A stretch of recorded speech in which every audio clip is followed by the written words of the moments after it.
Greetings, unsettled souls. This is Sam I.B. Gangi of the Media Streets doing political commentary. I promise you I'll be doing more of the Trump updates in the studio. I know there's 3 in a row of just me in the living room, but if you had any idea how hard it was to be in a band and work in a haunted house and be a content writer and be a DJ and still do these shows, you would understand. Speaking of being in a band, after the show is done, I'm going to go ahead and give you just some random facts about something that happened to me today, which is interesting. Behind me, the rotting pumpkin of Christelle. Christelle, where I need to possibly look up taps here. It looks like this is really going to be the end of Christelle's pumpkin. I did want very much to make it last during the entire 12 days of Trump, but now I am greatly concerned that, as you can see, that's not going to be the case. So as we go into the 12 days of Trump. You know what I could do? I could carve a Trumpkin. A Trumpkin? And see if that'll last through the election. You mean for the 12 days of Trump? Oh, yes. Well, see, that's what I'm saying, friends. That's why you tuned in. All right. Well, it looks like it's time to... Yes, there you go. As she gets rid of the pumpkin. Goodbye. That's the end of it. It's also the sound of Hillary Clinton's election hopes. It was a nice witch hat. A Hillary Clinton witch hat. I've got a pumpkin for a head.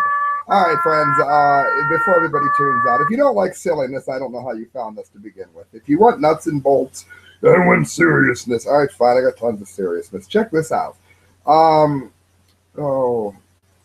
Trump's Gettysburg Address. This is from dailymail.co.uk. The closing argument for choosing him, why you should choose him. And he unveils his first 100-day agenda. Now, how many times have you heard people saying he doesn't have any concrete plans? Yes, he does. That pisses me off so much. The only people that say something like that are people that haven't taken the time to go to his site and actually see what his plans are. Ignore the hair I had to show. They don't go to see what his plans are. They want him to lay out his plans in the middle of a campaign rally. That's not how you do it, friends. I mean, you lay out the ideas and then you put the nuts and bolts on your site, which is what he's done since day one. Well, he promises the kind of change that only arrives once in a lifetime. And I agree. I mean, in my 43 years of life, I've never seen anything that brings me as much hope. I know you guys won't look it up, so I'm going to scroll down slowly, and you guys are just going to want to hit pause from time to time and actually read this article, because it is pretty amazing. I am going to go over the main points of it. I don't want to read the whole thing because it's going to go on and on forever if I do that. But I can go over the nuts and bolts. And clearly, it's on Daily Mail. Look up the rest yourself. Here's his to-do list for anti-corruption. Constitutional amendment to impose term limits on members of Congress. I'm iffy on that one, to tell you the truth, because then you're going to lose people like Justin Amish as well. You wouldn't have had Ron Paul for as long if you do that. A hiring freeze on federal employees to reduce the workforce through attrition. That's important. You know what that means? He wants to get rid of a lot of people that are working for the federal government, and that's a lot of jobs. I mean, we talk about how when Hillary Clinton moved in to shut down the coal industry and Obama and the crazy left, we've talked about repeatedly how that's unemploying a lot of people without reason because there is no global warming. Well, he's not man-made. Well, this is the same thing. Trump is going to get rid of federal waste, not by firing a bunch of people that are already hired in the federal government, by putting a hiring freeze on it. When people get fired, when people change jobs, when people leave, he's not hiring anybody to replace them, and will slowly shrink it down without destroying the structure of the families that have already put many years in with the federal government and the secretaries, whatever, may or may not be part of the corruption. It's good to know. That's a plan. That's a good plan. And if you don't think it's a good plan, then I don't know what's wrong with you. 3, requirement to eliminate 2 federal regulations for every new one. Every time you want to put a new federal regulation in that limits how a business can grow or when you can open a business or where you can open a business, you have to eliminate 2 federal regulations that existed prior. A 5-year ban on White House and congressional officials from becoming lobbyists. That means they cannot sell their access and their add to their affluence via corruption. 5, lifetime ban on White House officials lobbying foreign governments. In other words, you can't be a president that then goes out and does something like works out a deal with Saudi Arabia that rapes women and burns their private sexual organs off with a blowtorch, which they do. And 6, complete ban on foreign lobbyists raising money for American elections. In other words, it's time to get rid of the Manchurian candidate. Uh, Time to get rid of the corruption that comes with that sort of thing. Again, make sure you're pausing this as I go through if you're reading the article. His pledges on immigration and rule of law. Cancel Obama's unconstitutional executive orders, memoranda, and orders. In other words, a lot of people don't know this. Originally, the idea of an executive order was used by, I think it was George Washington, when his wife wanted to buy like plant pots and things to liven up the way the White House looked. And by executive order, he allotted her the money to do it. It was never, it was like, what do they call petty cash today? It was never meant to be, many listeners coming in, thank you, please hit share. It was never meant to be something where the stroke of a pen passed some ridiculous law that didn't make it through Congress. Executive order was like a petty cash jar, for lack of a better way to put it. He wants to pick a conservative replacement for Antonin Scalia. That's very important, unless, of course, you don't want any Second Amendment at all and probably lose most of your first. 3, cancel all federal funding to sanctuary cities. These are cities that harbor illegal immigrants and allow them to work and refuse to deport them. They would receive no federal funding. 4, begin removing the 2 million criminal immigrants from the U.S. and cancel visas to countries that will not repatriate them. That means take them back. Suspend immigration from terror-prone regions where incoming people can't be properly vetted. Now, those 2 in a row right there that I'm highlighting. He's not saying those 2 million people cannot apply legally. He's saying they cannot stay because they have gotten here illegally. Second of all, suspending immigration from terror regions is just common sense.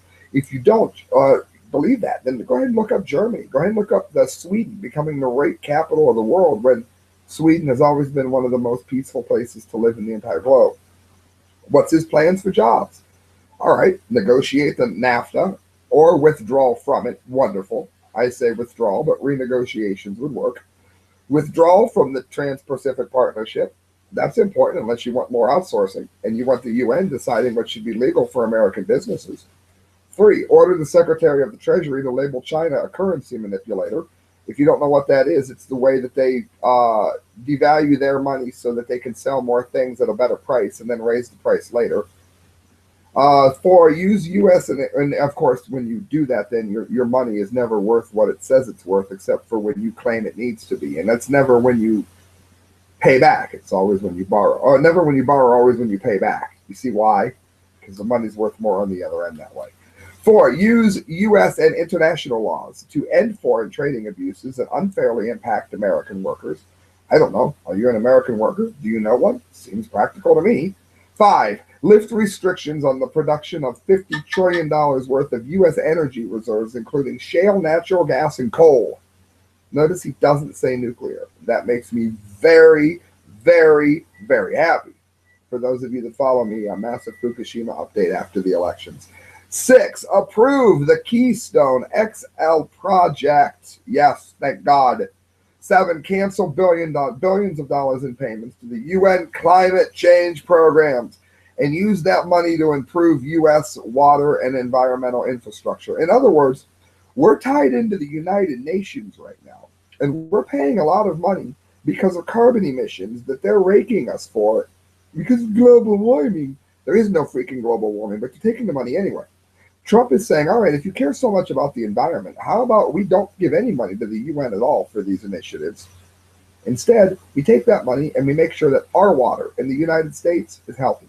We make sure that the environment is taken care of here. We can limit the amount. You hear him talk about clean coal. He never talks about coal unless he says the word clean coal. In order to get clean coal, there are a number of adjustments that need to be made to coal plants that cost too much to do. Trump is saying if we don't give this needless money to the UN, then we can afford to do this, and then coal will not be giving us lung cancer. You know what? That's fine with me. Where is the problem there? Scrolling slowly for those of you hitting pause to read the article. Uh, Trump's laws, bills that he would push in the first 100 days. The Middle Class Tax Relief and Simplification Act. It's an economic plan designed to grow the economy 4%. Right now we're growing at 1 or less per year and create 25 million new jobs. Involves tax cuts, trade reform, regulatory relief, lifting regulations on energy production, and encouraging companies with offshore funds to bring the money back to America. How is that bad? End the Offshoring Act. That's obvious. Three, American Energy and Infrastructure Act. Use public and private partnerships and tax incentives to generate $1 trillion with a T dollars in infrastructure investments over the next 10 years. That means better bridges. That means better roads. Four, School Choice and Education Opportunity Act. Pretty much that says you won't be spent. Let's say you have a kid that's in a school district that's just terrible, but they can't go to another school because of where they live. This lets you pick your school. You can use charter schools. You can use homeschooling. It puts the parent back in control of the education. Doesn't limit standards. There's still a number of things that you have to do in order to graduate. It's not making it easier. It's just changing where you do it at because let's face it, many schools are war zones. Repeal and replace Obamacare. We all know that that's ruined insurance. It's made my rates go through the absolute roof. It replaces the Obamacare with health savings accounts and removes barriers from purchasing insurance across state lines. It allows states to manage Medicaid funds, not the government, the states, thank you, and speeds up drug approval inside the FDA. Now, that's very important. I'll tell you why. If you are someone, let's say you have some horrible disease, and there's a chance that this pill is going to help you, but it hasn't been fully tested. He's saying it's up to the person who is sick to decide whether or not they wish to take that guess. Now, this isn't like the Tuskegee experiments where you don't tell the person. He's saying let's speed things up a little bit, if at all possible. End the Illegal Immigration Act. This is very important. Funds a wall on the U.S.-Mexican border with the full understanding that the country of Mexico will be reimbursing the United States. It establishes a 2-year mandatory minimum federal prison sentence for illegally re-entering the U.S. after deportation. That means you do not come back in as soon as we send you home, unless you do it legally. 5-year mandatory minimum for felons who illegally enter, and 5 years for coming back after multiple deportations. And it increases penalties for overstaying visas. Good. It makes people do it legally, to which he also wants to make cheaper. I wish he would mention that more, because he very much does. 6. I read these out of order, my bad. Affordable Care, Child Care, and an Elder Care Act. It just provides tax deductions for people who need to take care of children as well as older adults. And as someone who has lost both parents, I can see why that's important. 8. Restoring the Community Safety Act. It creates a task force on violent crime, increases federal funding of police forces, and boosts federal support for anti-gang prosecutions. Restoring the National Security Act. That eliminates the federal defense sequester to restore military funding. It guarantees veterans, those that fight for us, it gives them the option of private health care, not with the VA, if the VA facility has long waiting times. That's important. And you get that? Right now, our vets are trapped in the VA, even if the VA is giving them awful service. This says you can use any hospital you want if the VA is full, and it still will be covered under the VA. It will be paid for with the insurance through the VA, I should say.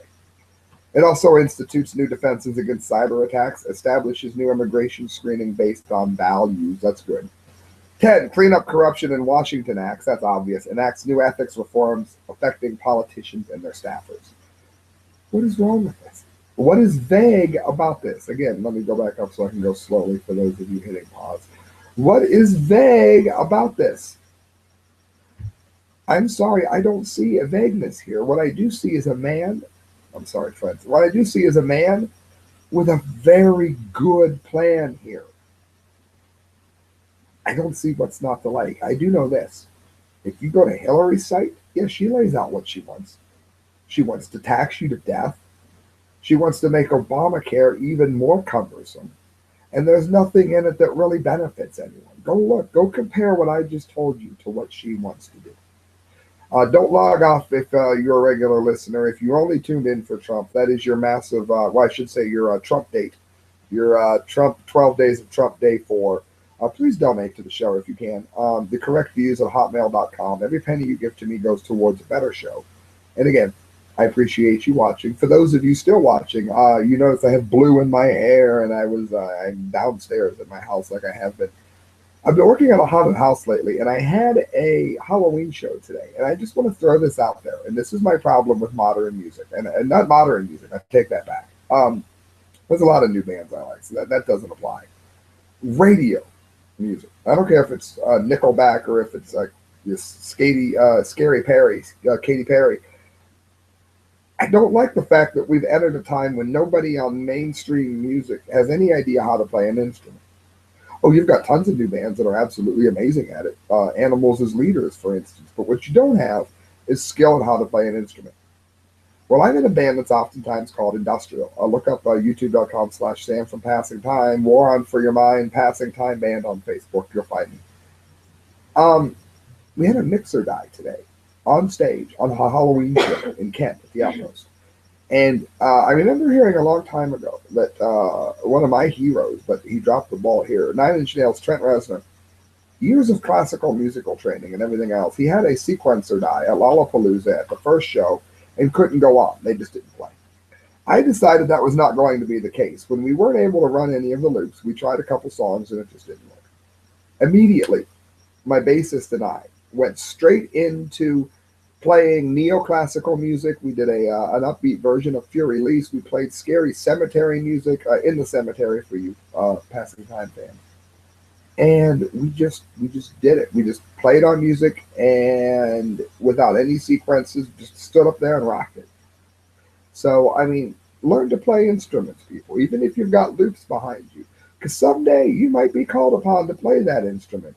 And if you're just standing there holding a note down on the keyboard, you're going to be screwed if you end up in the position that I was in. Thank you for listening, friends. Good night. God bless. And day 5 of your 12 Days of Trump tomorrow.